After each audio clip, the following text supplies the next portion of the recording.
सूत जी कहते हैं, आर्षियो, इसके बाद अब मैं व्रत और उपवास से समन्वित सभी दान धर्मों का पूर्ण रूप से उसी प्रकार वर्णन कर रहा हूँ जैसे इस मृत्यु लोक में मत्स्य भगवान ने मनु के प्रति किया था। इसी प्रकार महादेव जी तथा बुद्धिमान नारद जी के संवाद में धर्म, काम और अर्थ को सिद्ध करने वाला जैसा वृत्तांत घटित हुआ था उसे भी बतला रहा हूँ। पूर्व काल की बात है, एक बार भगवान शंकर जो 3 नेत्रों से युक्त कामदेव के शत्रु और कामदेव के शरीर को दग्ध कर देने वाले हैं, कैलाश पर्वत के शिखर पर सुखपूर्वक बैठे हुए थे। उसी समय देवर्षि नारद ने उनके पास जाकर ऐसा प्रश्न किया। 1-3 नारद जी ने पूछा, भगवान, आप तो देवेश्वरों के भी देव तथा ब्रह्मा, विष्णु और इंद्र के अधीश्वर हैं, इसलिए यह बताइए कि आपका अथवा भगवान विष्णु का भक्त पुरुष किस प्रकार धन संपत्ति, निरोगता, सौंदर्य, आयु, भाग्य और सौभाग्य रूपी संपत्ति से संपन्न हो सकता है, अथवा विधवा स्त्री जन्मांतर में किस प्रकार समस्त गुणों एवं सौभाग्य से संयुक्त हो सकती है, तथा देव इस लोक में कोई अन्य मुक्तिदायक व्रत हो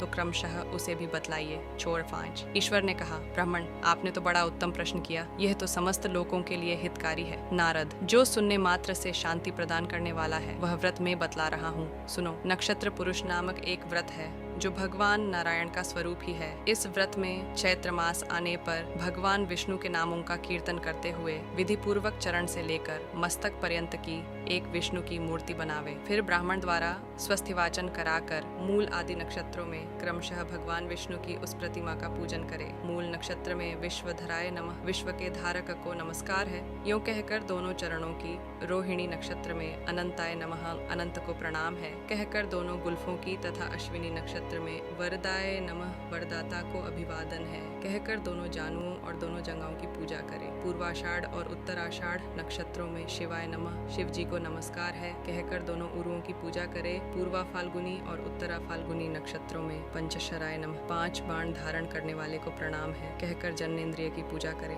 नारद, कृत्तिका नक्षत्र में शारंगधराय नमः, शांग धनुष धारण करने वाले को अभिवादन है, कहकर भगवान विष्णु की कटिका पूजन करें। इसी प्रकार पूर्व भाद्रपद और उत्तर भाद्रपद नक्षत्रों में केशिनिषूदनाय नमः, केशी नामक असुर के संहारक को नमस्कार है, कहकर दोनों पार्श्व भागों की पूजा करें। नारद, रेवती नक्षत्र में दामोदराय नमः, दामोदर को प्रणाम है, कहकर दोनों कुक्षियों की पूजा करनी चाहिए। अनुराधा नक्षत्र में माधवाय नमः, माधव लक्ष्मी के प्राणपति को अभिवादन है, कहकर वक्षस्थल की पूजा करे। धनिष्ठा नक्षत्र में अघोग विध्वंसकराय नमः, पाप समूह के विनाशक को नमस्कार है, कहकर पृष्ठभाग की पूजा करनी चाहिए। विधान श्री चक्रासिगदाधराय नमः, लक्ष्मी शंख चक्र खड्ग और गदा धारण करने वाले को प्रणाम है, कहकर भुजाओं का पूजन करना चाहिए। 613 हस्त नक्षत्र में मधुसूदनाय नमः, मधु नामक दैत्य के वधकर्ता को अभिवादन है, कहकर कैटब नामक असुर के शत्रु भगवान विष्णु के चारों हाथों का पूजन करें। पुनर्वसु नक्षत्र में सानामधीशाय नमः, साम वेद की रचाओं के अधीश्वर को नमस्कार है, कहकर अंगलियों के अग्रभाग की पूजा करे। आश्लेषा नक्षत्र के दिन मत्स्य शरीर भाजा पादो शरणम व्रजामि, मत्स्य शरीरधारी के चरणों के शरणागत है, कहकर नखों की पूजा करनी चाहिए। ज्येष्ठा नक्षत्र में कूर्मस्य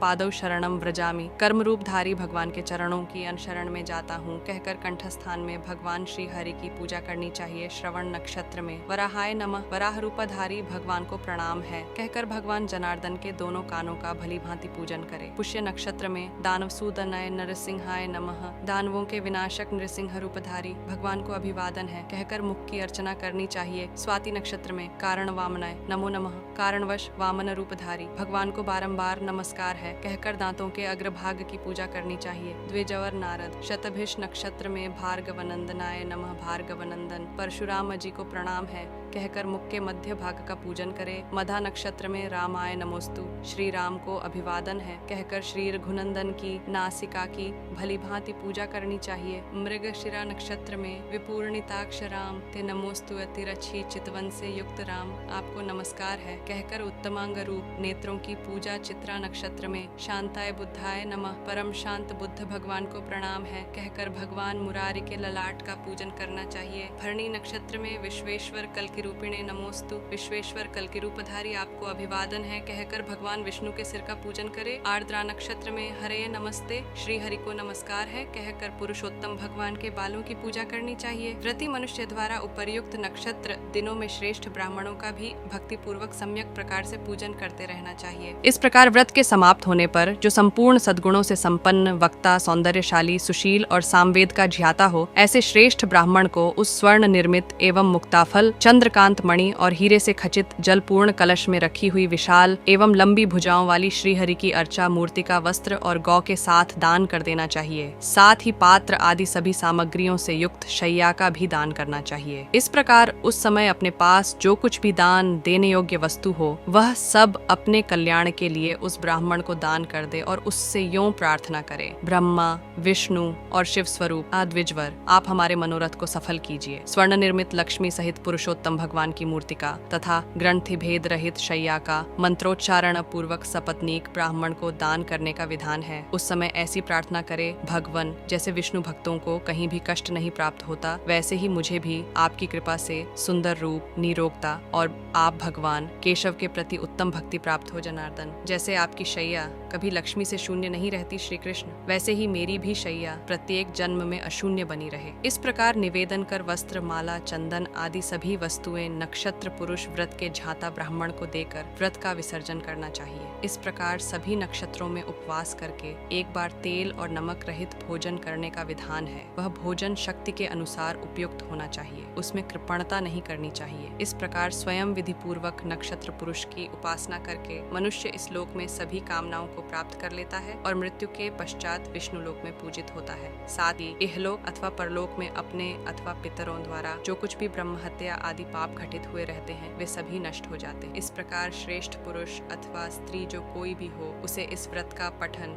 श्रवण और अनुष्ठान करना चाहिए। भगवान मुरारी का यह व्रत कलि के प्रभाव से घटित हुए पापों को विदीर्ण करने वाला और समस्त विभूतियों के फल का प्रदाता है।